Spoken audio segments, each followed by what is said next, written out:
Here's a great time-saving tip. Go to your settings, scroll down to General, click on Keyboard,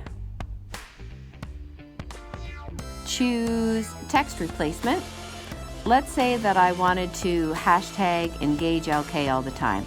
Under Phrase, I'd put hashtag EngageLK. And then I would come up with a shortcut of something that I wouldn't be likely to type a whole lot. So I'm going to use the word elk. Now, when I go to message somebody, let me click on my messages.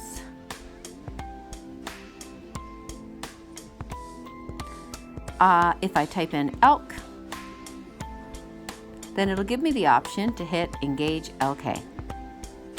And that's what text replacement looks like.